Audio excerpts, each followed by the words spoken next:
Anne-Kristin. I work as research professor at the University of Stavanger in Norway, and together with Dr. Anna Lindroos, who is joining us today as well, we are leading the center, the International Center for EdTech Impact, that has as its remit to support academia industry partnerships and accelerate evidence building in the area. And today we'll be hearing a little bit more about how to do it, this kinds of partnerships between academia and industry in the specific area of children's digital reading. So ebooks, literacy apps, and all kinds of different platforms that are out there when it comes to supporting children's literacy. So I'm joined today by Professor Gabrielle Strouse, who will be speaking first. After her presentation, we will have Dr. Anne-Kristin Cordes, and then it will be Drs. Anna Lindroos, Cermakova, and Petra Vackova. So we'll stick to the plan as we had it outlined in the invite. I'll start by saying a little bit more about this webinar and how we work in the center. That's just a very short intro. And then we go into our presentations.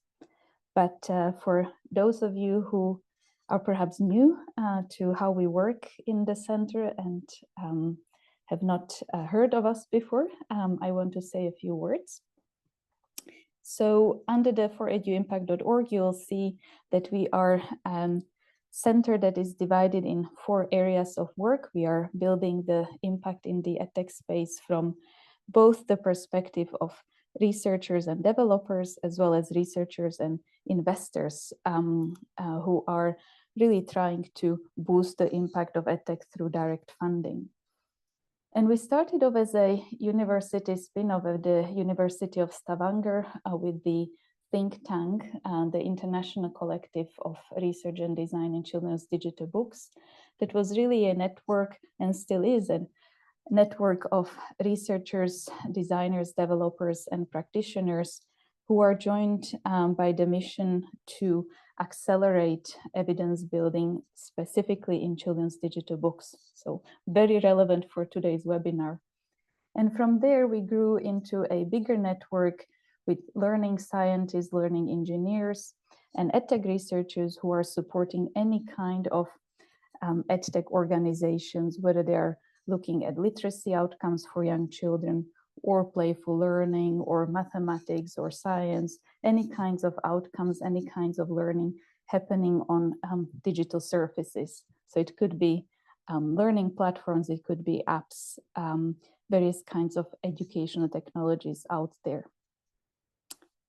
And the reason that we think this kind of work is vital and very important is that we do know that research shows the benefits we can really see when learning sciences are embedded directly into the design of technologies for young children in terms of the benefits that are accrued over time. Sometimes it's small changes to the design that can actually make an important contribution to children's learning, and we'll see and hear more about that kind of aspect from today's speakers.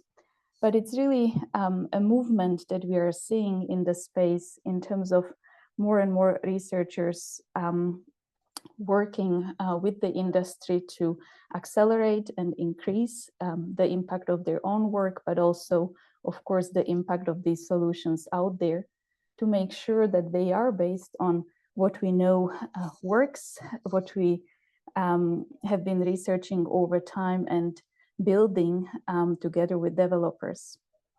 So the idea that EdTech can be beneficial, and here specifically that digital books can be beneficial, is embedded in the research that has been conducted, and the notion of connecting learning sciences and the EdTech industry. Now, specifically within our center, I mentioned we have this network of researchers and learning scientists, now counting up to 1,000 of researchers distributed across various countries who are motivated by the idea of contributing, sharing their knowledge together with the EdTech industry. And we do support organizations through the full evidence cycle. So from usability studies, A/B testing, looking at design, towards implementation and validation studies. So the full sort of impact or evidence cycle you would want to see when building an EdTech solution. And perhaps the last thing to highlight is that there are many different standards when it comes to EdTech, both in terms of privacy and the ethical aspects of an EdTech, but also efficacy and effectiveness that we are then directly targeting with the evidence building, as well as concerns and questions around equity and environment. So when researchers work with different EdTech organizations, they need to make sure that the impact building is aligned with these standards, and they will often vary depending on the geographical focus of a specific EdTech organization. So hence the idea of a network where we can match precisely different experts with the different organizations. I want to highlight the work that we've been doing in terms of ecosystem building or community building in this space, because today's webinar is a good example of how we are bringing together researchers who are focusing on specific areas and then sharing with, of course, not only developers, publishers, and representatives from the industry, but also policymakers and investors, because it is really important to connect the incentives that exist out there for EdTech providers when it comes to impact building. You know, if the different investors and policymakers demand evidence from EdTech organizations, then it is also easier for them to dedicate the time and resources to evidence building. So some of our work is also connected to certifications in the space, as well as working with global agencies that are really accelerating this impact building in EdTech. And here are our lovely speakers for today. So they are really the stars of the show. I will stop talking now and would like to introduce Professor Gabrielle Strouse, who will tell us more about the work that she and her colleagues have been doing in this space, because it's something that I have been following through my own work, and I'm delighted that you can share with us today, Gabrielle. Thank you.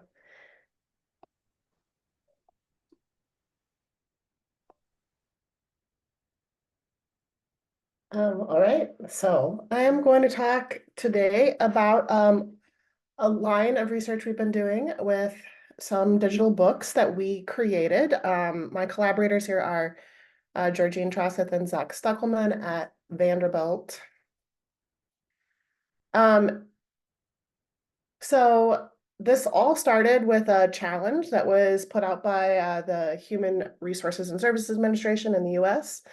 The goal of the challenge was that they wanted people to create tools that would help to close the word gap. So the idea is that disadvantaged families, children from disadvantaged families, were developing literacy skills a little bit behind children from advantaged families.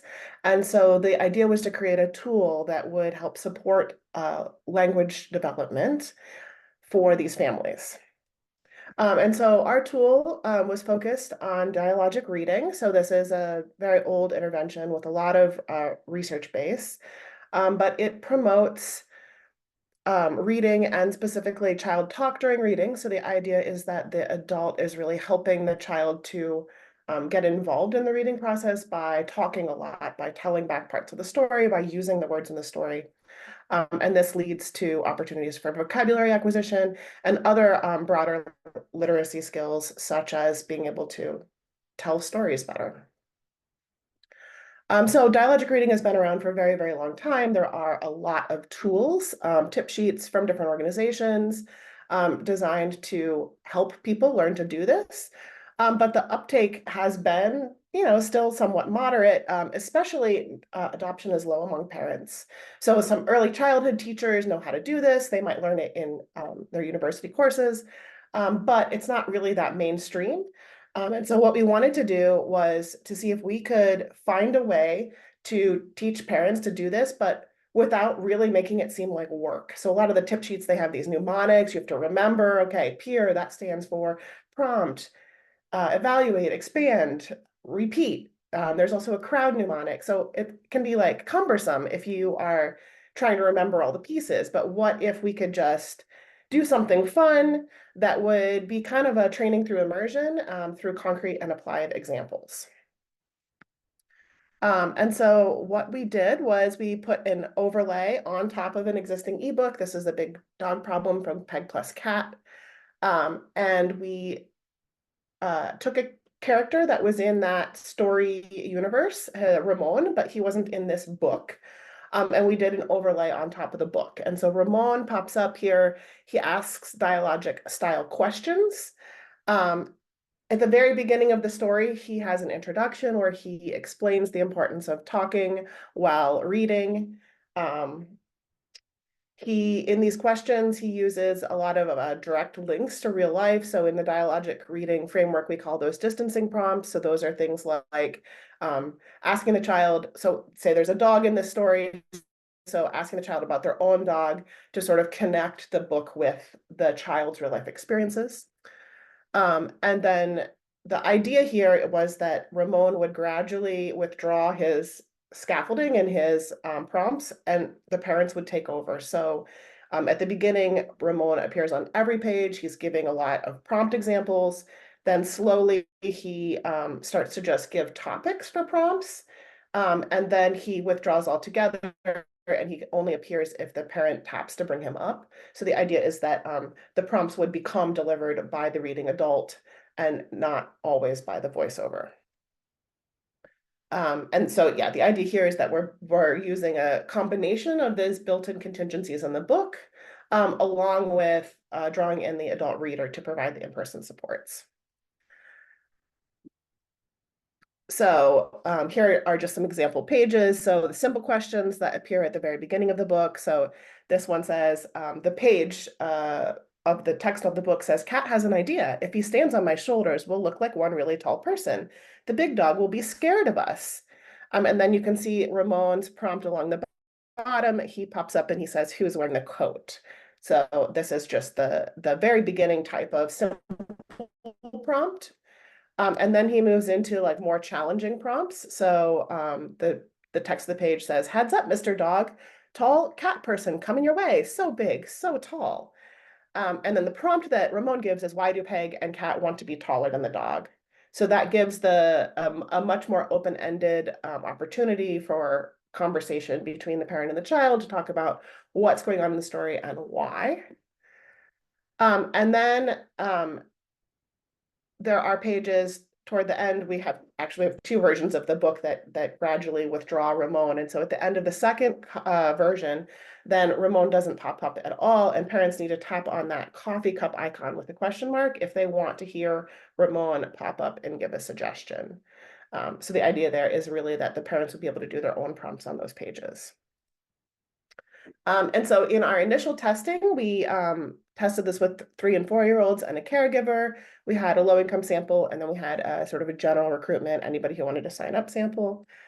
And we got similar results across the 2 samples. We asked the adult to read the story twice with the child. So they read the 2 different versions of the book back to back, and we recorded them.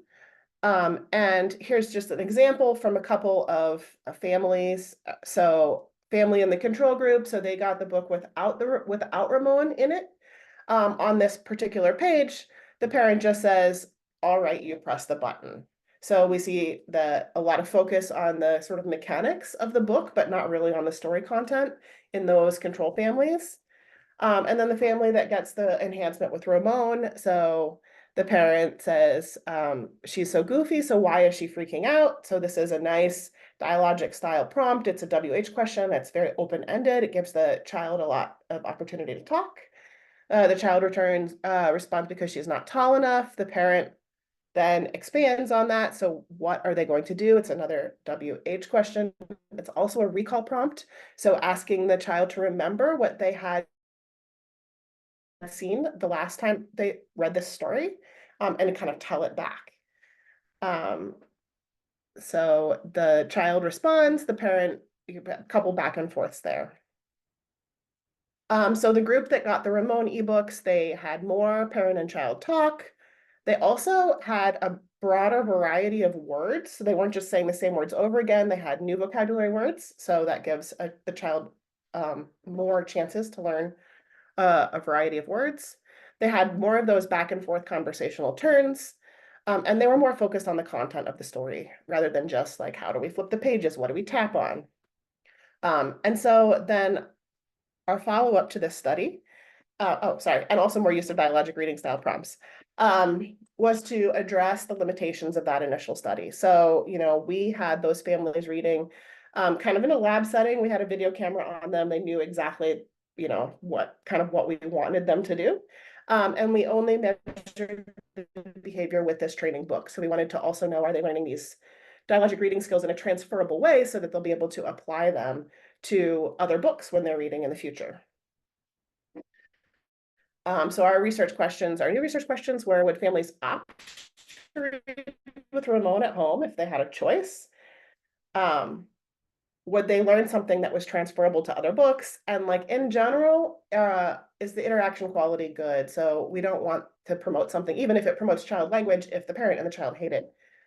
We don't want that to be promoted. So we wanted to also check more broadly about the quality of the interaction. So in the new version, we meet with the parent and child. We have them read a book together so we understand more about how they're reading at the beginning of the study before they have exposure to our Ramon books. We give the families then ebooks to take home for 2 weeks and ask them to read 10 plus times.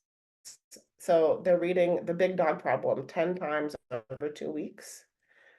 And then we visit with them again and we have them read a new book, 2 new books, to see if they have learned some transferable skills that they will use then when they're reading in the future without the Ramon scaffold.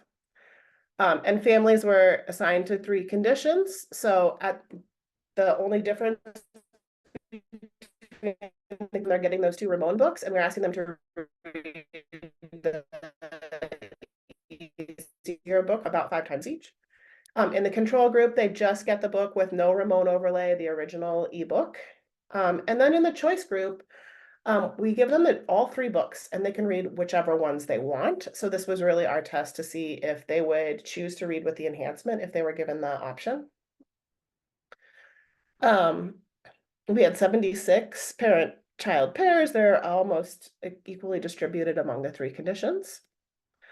And we found out that they were interested in reading these books at home. So the control group is the high dark blue bar that they were only given the control book. And they were asked to read it 10 times. So you could see they read it a little bit more than 10 times. In the training group, they were only given the 2 enhanced books and they're asked to read them each 5 times. And they did read just slightly more than 5 times each. And then the choice group is the interesting group because they were given all 3 books and they were told to read whatever they wanted. And you can see they spread their reading across the 3 books. And if you add those 2 enhanced versions together, you can see they're reading with Ramon more often than they're not. So they didn't hate the enhancement. They thought it was worth reading when they had a choice. So that's good news at first. Now what does the language look like? So I'm focusing today on the results from the ebook that they read at the second visit with us. So this is not the book with Ramon in it. This is a new book, and we're looking to see if they've learned how to do these sort of conversations and dialogic style prompts in a transferable way. And so what we see here is a little bit more of utterances. So those are like phrases, a lot more words, and more unique words for the families that were exposed to the enhanced books over the families that had the control version with no enhancement. And we don't see a really big difference there between the ones that were just reading Ramon and the ones who got a choice between reading with Ramon and not. Then we looked at prompts. So are they asking the child a lot of questions? Again, we see more prompts in those that were exposed to the enhancement. And then we looked at some specific types of prompts that we know are connected with positive outcomes. So recall, we saw slightly more recall prompts. They didn't do a ton of those. Distancing, we saw even more of. So those are the ones where they're connecting the story back to the child's life. But what we really saw a lot more of was open-ended prompts. So those are open-ended questions where the child needs to respond with like a sentence instead of just a single word. And that's really giving the child a lot of opportunity to talk. And we saw a lot more of those in the families that had been exposed to the enhancement. What about child language? Similar patterns in the child language. And then we also looked at conversational turns. So we saw that these are the back and forth, parent, child, parent, child, parent, child. So they have to have 3 turns to count as a conversational turn. And we saw more of those, again, with those who had the Ramon enhancement. And then finally, looking at the interaction quality, we used an adaptation of a parent-child interaction system to look at how positive the interactions were. And so the first one here, dyadic mutuality, this is sort of how responsive and reciprocal was the interaction, the parent and child sort of being in sync and responding to one another. So we see more there when they have been exposed to Ramon. On task, we have just more on-task behavior during the reading interaction. We have more when they have been exposed to Ramon. That's in either condition, the choice or the training. We have more parent positivity during the interaction as well when they have had that Ramon enhancement. And child positivity, we did not see a significant difference on, just a small non-significant uptick. So we're seeing that these interactions are positive in nature, warm and positive in nature. And so the extra talk that they're doing as a result of having been exposed to these enhancements does seem to be a positive interaction for them and not a negative or cumbersome one. So in summary, would the families opt to read with Ramon at home? Yes. They chose more often than not. Would the parent training transfer to another book? Yes, it had increased quantity and quality after reading with a different book after exposure to this enhancement. Child language quantity and quality increased also, and the interactions were positive in nature. So we trained parents to do things that could impact child language growth, more diverse language, more back and forth conversation, and generally warm, positive, reciprocal interactions. And so we concluded that parents can learn transferable skills from an ebook that they choose to read. All right, thank you to our funders and our collaborators. Wonderful. Thank you so much, Gabrielle. What an exciting work you've been sharing with us, and really a deep dive into how researchers approach these questions around how ebooks can support children's language. Thank you so much. In the interest of time, let us move to the next presentation that will take more of an umbrella view now on a meta-analysis. Anne-Kristin Cordes, would you like to share? Thank you.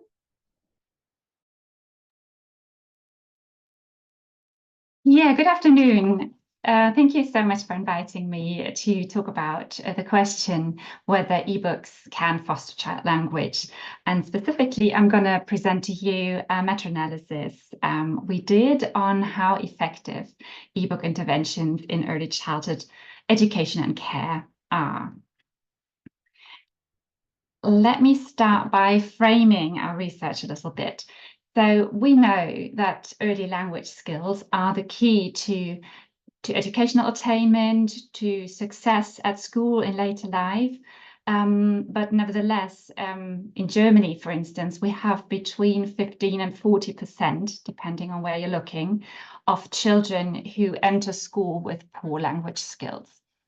And we see specifically that the difference between children with lower socioeconomic backgrounds and those with higher backgrounds, that there are gaps that emerge even before school. And so what we want to do, or what we need, is effective early interventions and teaching practices. So we need something that we can do that actually helps the children. So maybe that could be digital storybooks. And I'm not sure we really need a definition, but it can be anything from enhanced ebooks, digital libraries, apps, and so forth, where we have the function that the story is read to the children, because we're working with pre-literate children. Maybe we have to see the text, maybe we don't. Maybe the text is highlighted while the story is being read to children. And we usually have illustrations, either static or animated. Often we find hotspots, sometimes games that are or are not related to the story.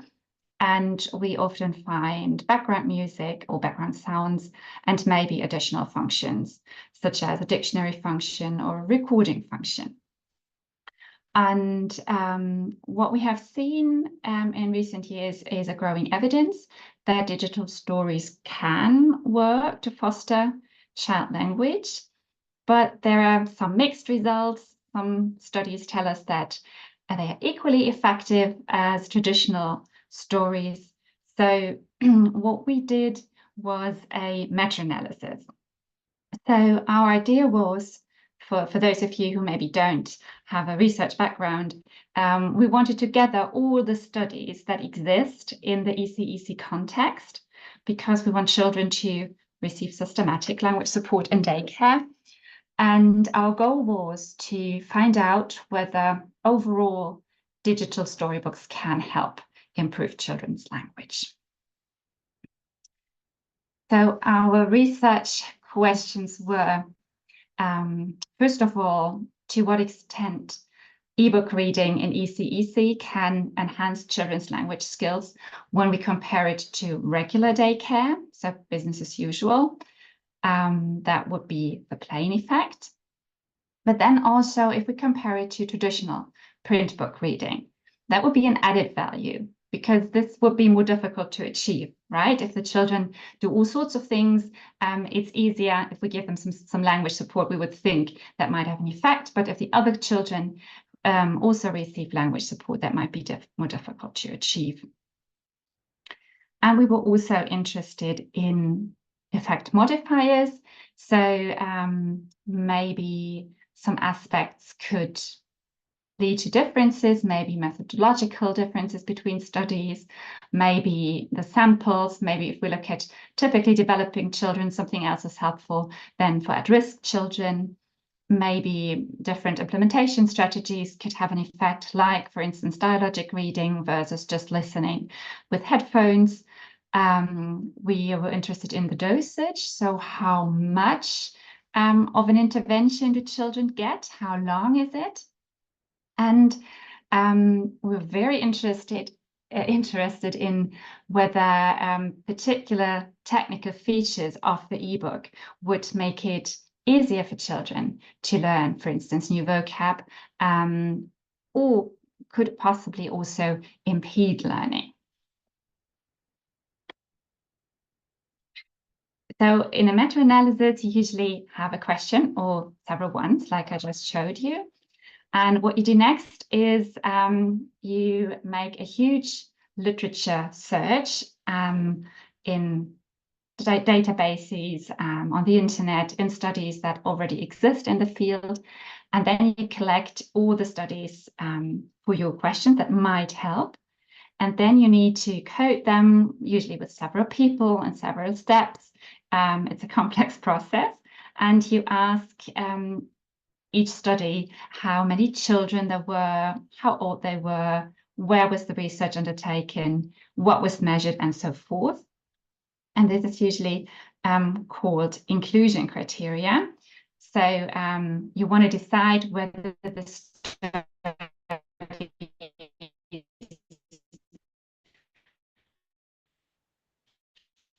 fit.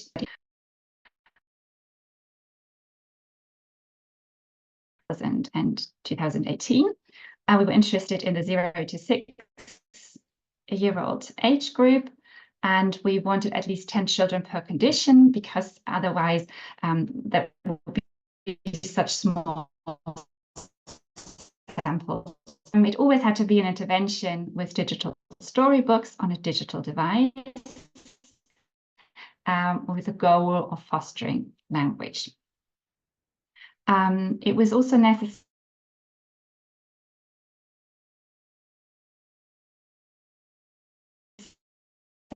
a passive control, a regular childcare control, ECEC or school, depending on the country. But we language assessments, pre and post intervention, and sufficient statistical information to do the relevant calculations. Okay, so we decided which studies were included, and then we extracted all the statistics and calculated overall effects. And the idea there is that we would have a bit more conclusive data to support our idea of whether it is helpful to read digital storybooks with children in daycare. About 1,800 studies that might be useful, but then so many had to be included because it was a different age group. It was children with special needs, different setting, different contexts, just so many reasons that we ended up with 17 studies in the end. And these 17 studies included data from 1,564 children. And there were different designs, randomized control trials that were very high quality, to cluster randomized trials into matched group design. And within the study, sometimes we had several different control groups. So altogether, there was 30 different ebook activities. We could already see from our data that on average, children received 2 to 4 sessions over the course of maybe 2.5 weeks. Altogether, on average, 100 minutes, so a little more than 1.5 hours. And they read the story 3 to 4 times. So not too far from what we just heard from Gabrielle's studies. And in 20 cases, we had regular childcare as business as usual controls, and in 12 cases, we had print book controls. And here you can also see, for instance, if the book was just read or it was a more interactive reading, where there was also talking and questions.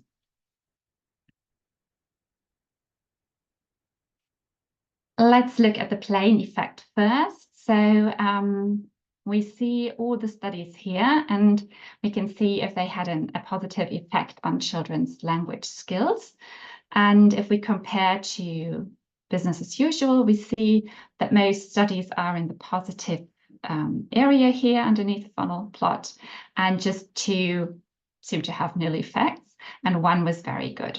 So an aggregated G from 0.85 is quite large.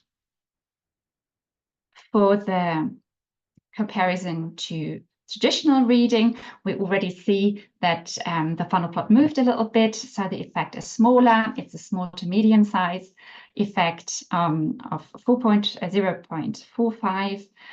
Here we see 2 negative results, and then mainly small positive effects, and 1 very positive outlier, which was a study that went over a very long time, and there was a lot of effort put into this intervention.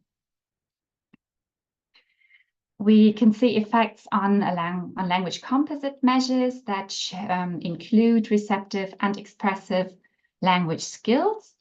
I also brought you this slide so you can see that, for instance, receptive vocabulary was improved or expressive vocabulary, story retell in particular. For this group and for the comparison to print book reading, it was more the story retell. If we look at effect modifiers, we didn't find any differences with regards to methodology, also because we mainly had one type of study, but we did find a difference for typically developing children and at-risk children. The effects were larger for the typically developing children, which is of course nice, but it would be good to find out what would help at-risk children to improve more.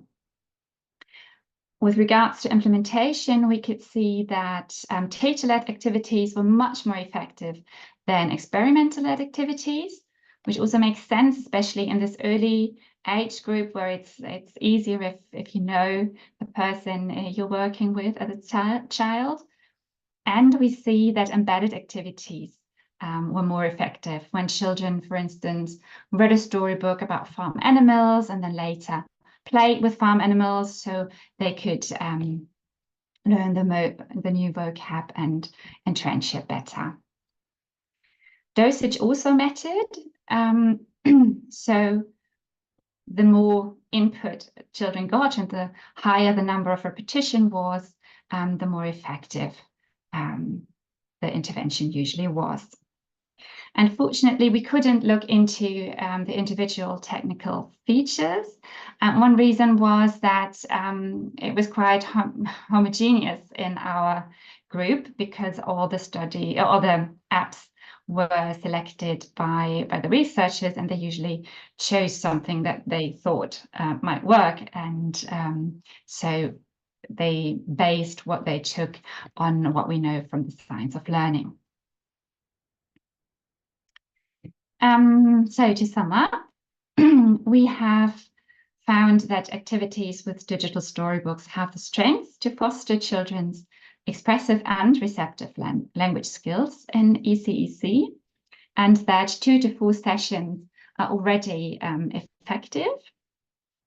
And we also saw what I just showed you, that repetition is very powerful. Of course, it's a very powerful learning mechanism generally, but these days we see these trends towards always craving novelty, but it is so helpful for children to listen to the same story over and over again, to learn not only new vocab, but also to learn more complex linguistic constructions.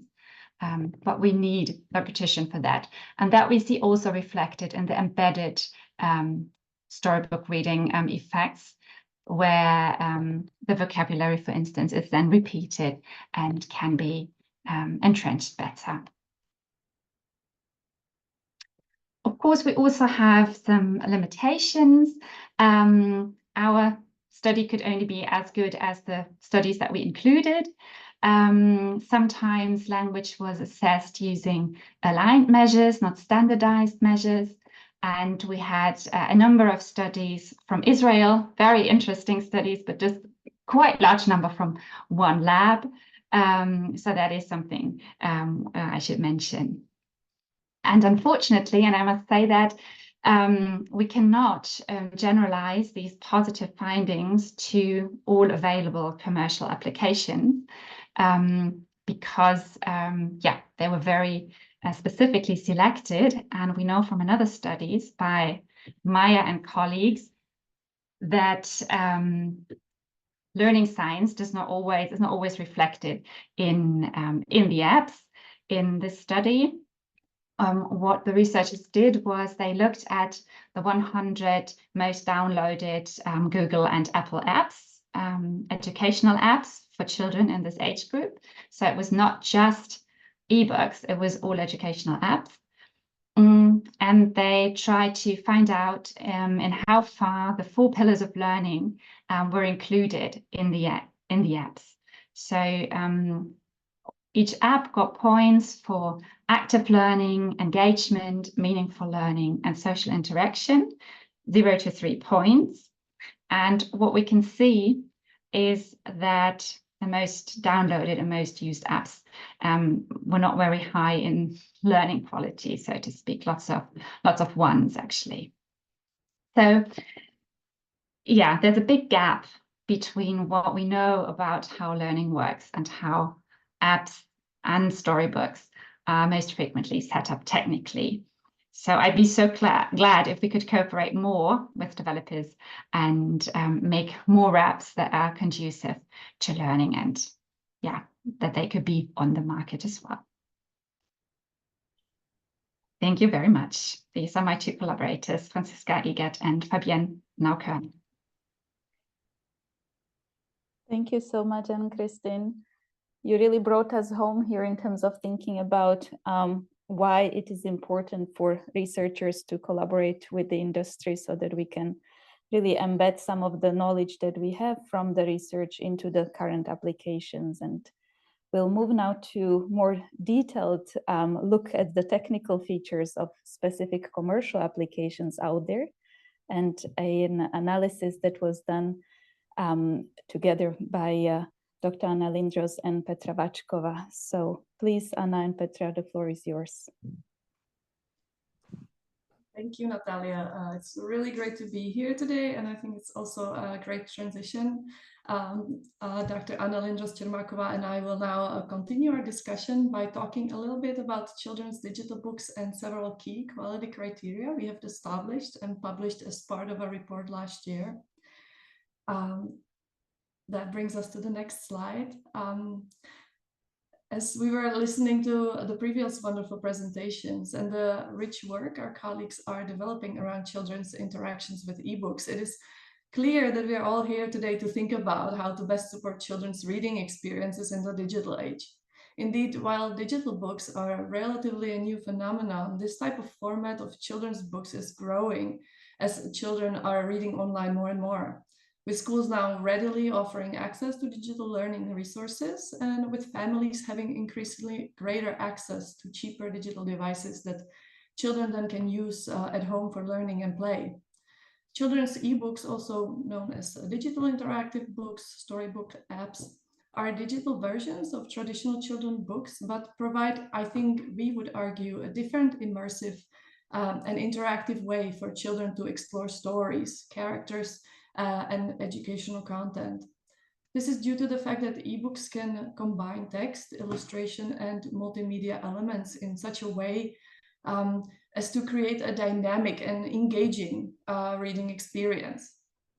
Now, the proliferation and the growing importance of digital books in children's lives opens new possibilities for children's literacy development, which we've heard from colleagues about, but also raise new considerations around what makes a good digital book. We therefore believe that it's very important for all stakeholders, including children themselves, to widely discuss and reflect on what makes a good digital reading experience and what the purpose of reading on screen or on paper is. In our next slide, I will talk about that. We have therefore set out to explore the potential of digital books and digital online libraries for educationally valuable and enjoyable reading experiences for young readers, focusing on readers ages 3 to 8. We developed a report that we hope contributes to the discussion on the advances in the field of digital reading. Our aim was to examine and establish key quality features of the most popular digital reading platforms. With our report, we wanted to speak to all our aim was to examine and establish key quality features of the most popular digital reading platforms.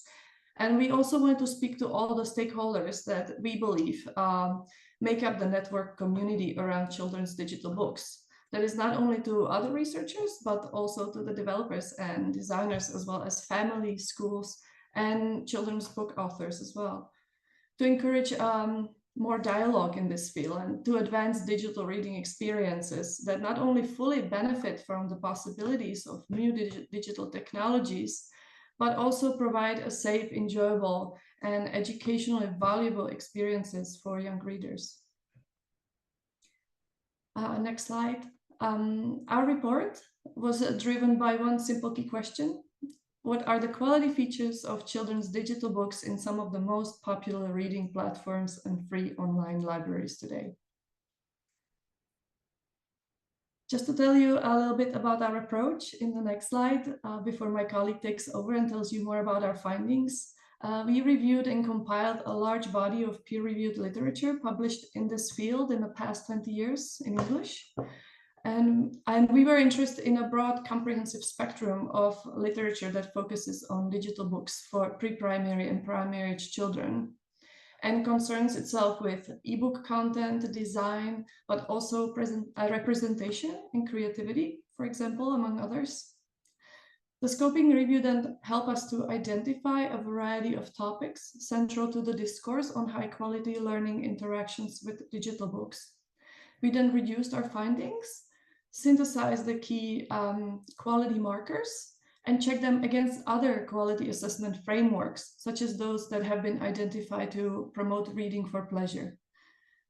We then used final 9 key quality criteria to assess the 10 most popular, both commercial and free digital reading libraries that we listed in the previous slide.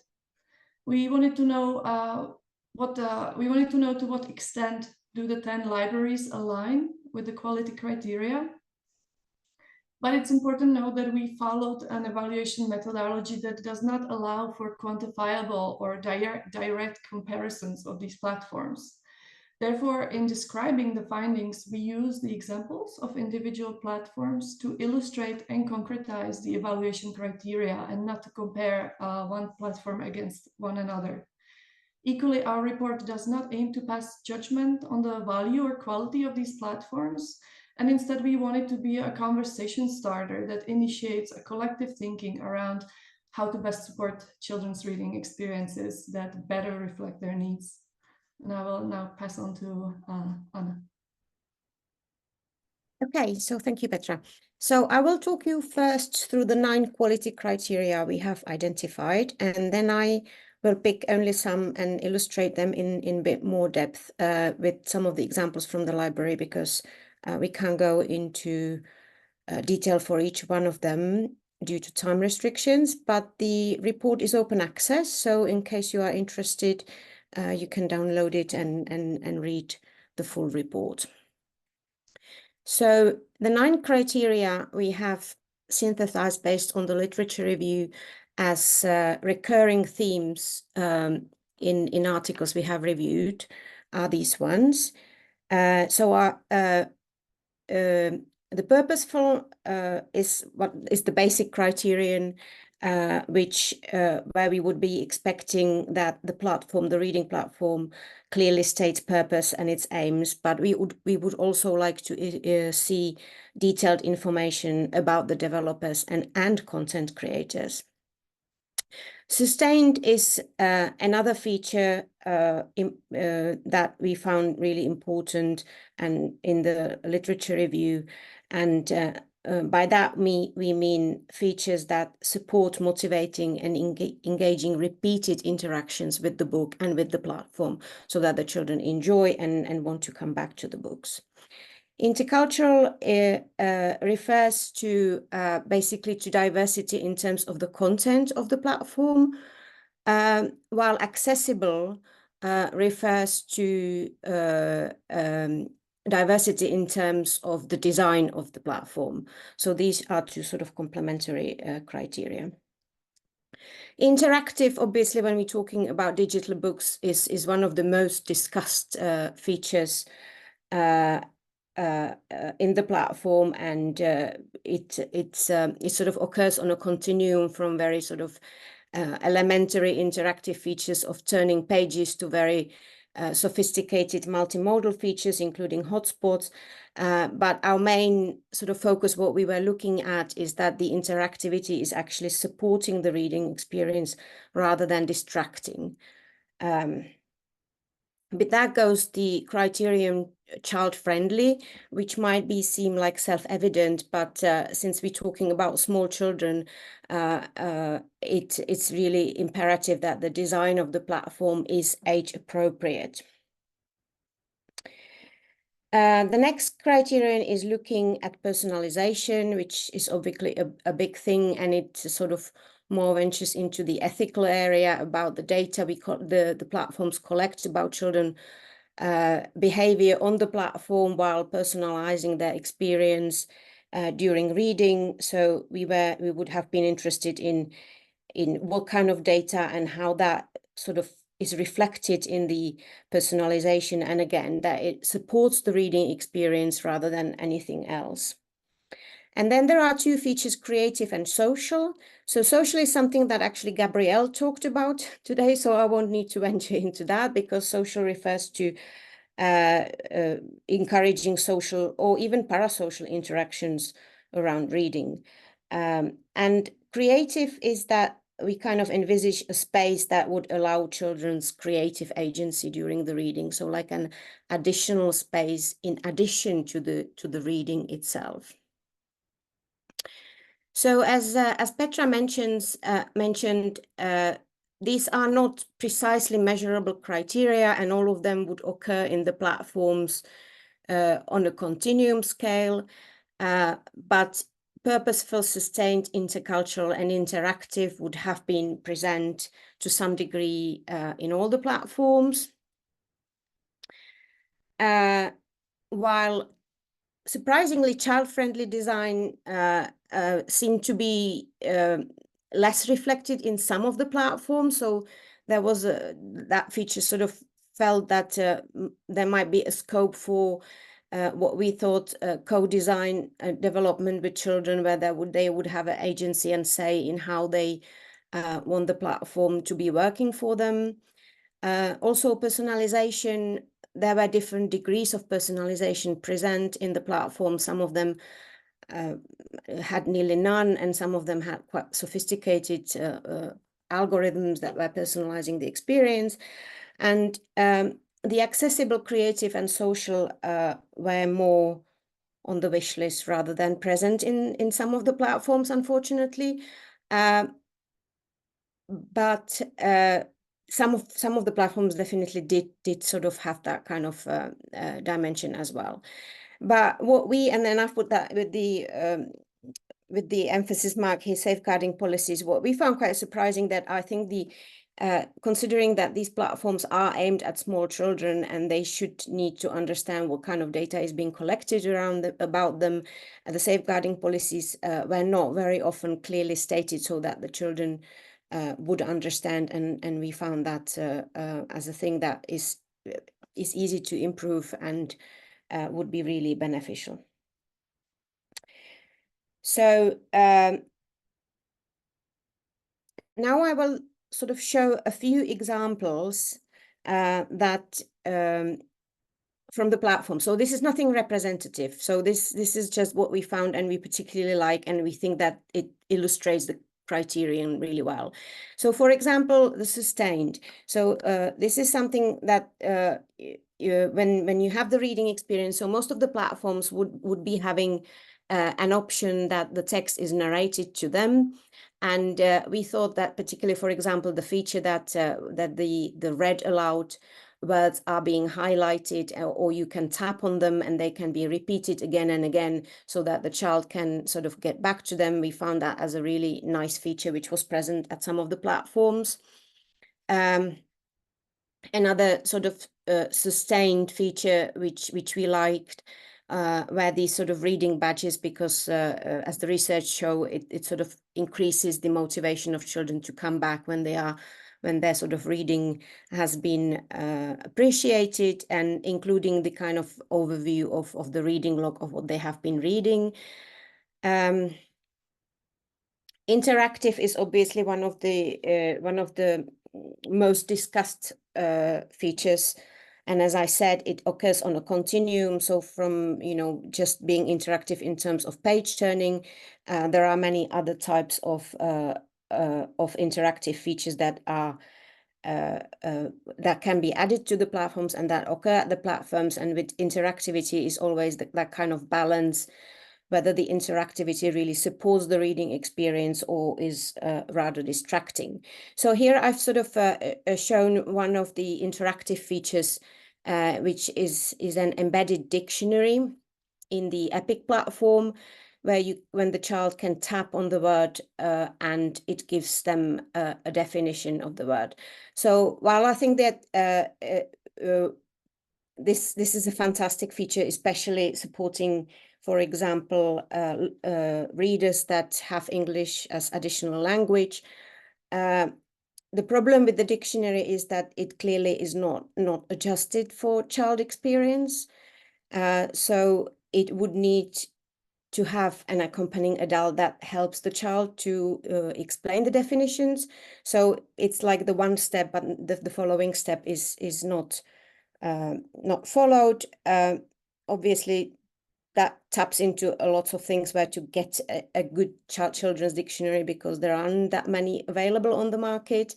But maybe with the AI solutions, we will come to something that will support that in the future, because I think that is a really helpful feature. Then multimodality is a great feature in the platforms, and some of the platforms do it really well. For example, Picatail sort of includes pronunciation, and the words are highlighted during the narration. So you've got that sort of full experience of that word, both visually and in an audible format. Then some of the platforms would have, like BookBot is one of them, would have an interactive companion that would be supporting the reading experience. So all these were really nice features to have. Around the child-friendly design, which I mentioned, so some of the platforms like Polilino had a choice of a sort of age-appropriate interface, so for small children and a full version. So we thought that was a really nice thing to have as well. And then about personalization, I need to wrap up, I can see.